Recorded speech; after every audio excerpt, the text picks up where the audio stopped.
What I see happens a lot is that if you can get into a discovery meeting, let's say with a client, and this is where you're on a call or you're in person and you're trying to get them to reveal what they might need and looking for an opportunity where you might be able to help them. And let's say you absolutely dazzled them, you have a good time, you have a great rapport, and everything is going well. And then it comes to the close of the meeting, and what they hear from you is, well, let me know if you need any help, which is very vague and very generic.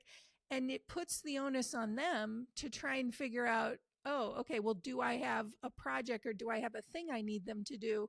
And they might just walk away really truly needing your help, but because they didn't think of something on the spot, they just chalk it up to, well, I had a really nice time at that meeting, and I'll keep them in mind in case I have a project come up.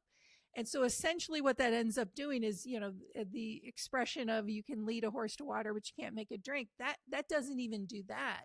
That essentially says, well, there's water around here somewhere if you get thirsty, instead of here's exactly what you can do to potentially work together. Here's where I think I could be most helpful to you. And here's what we can do to try and make that happen.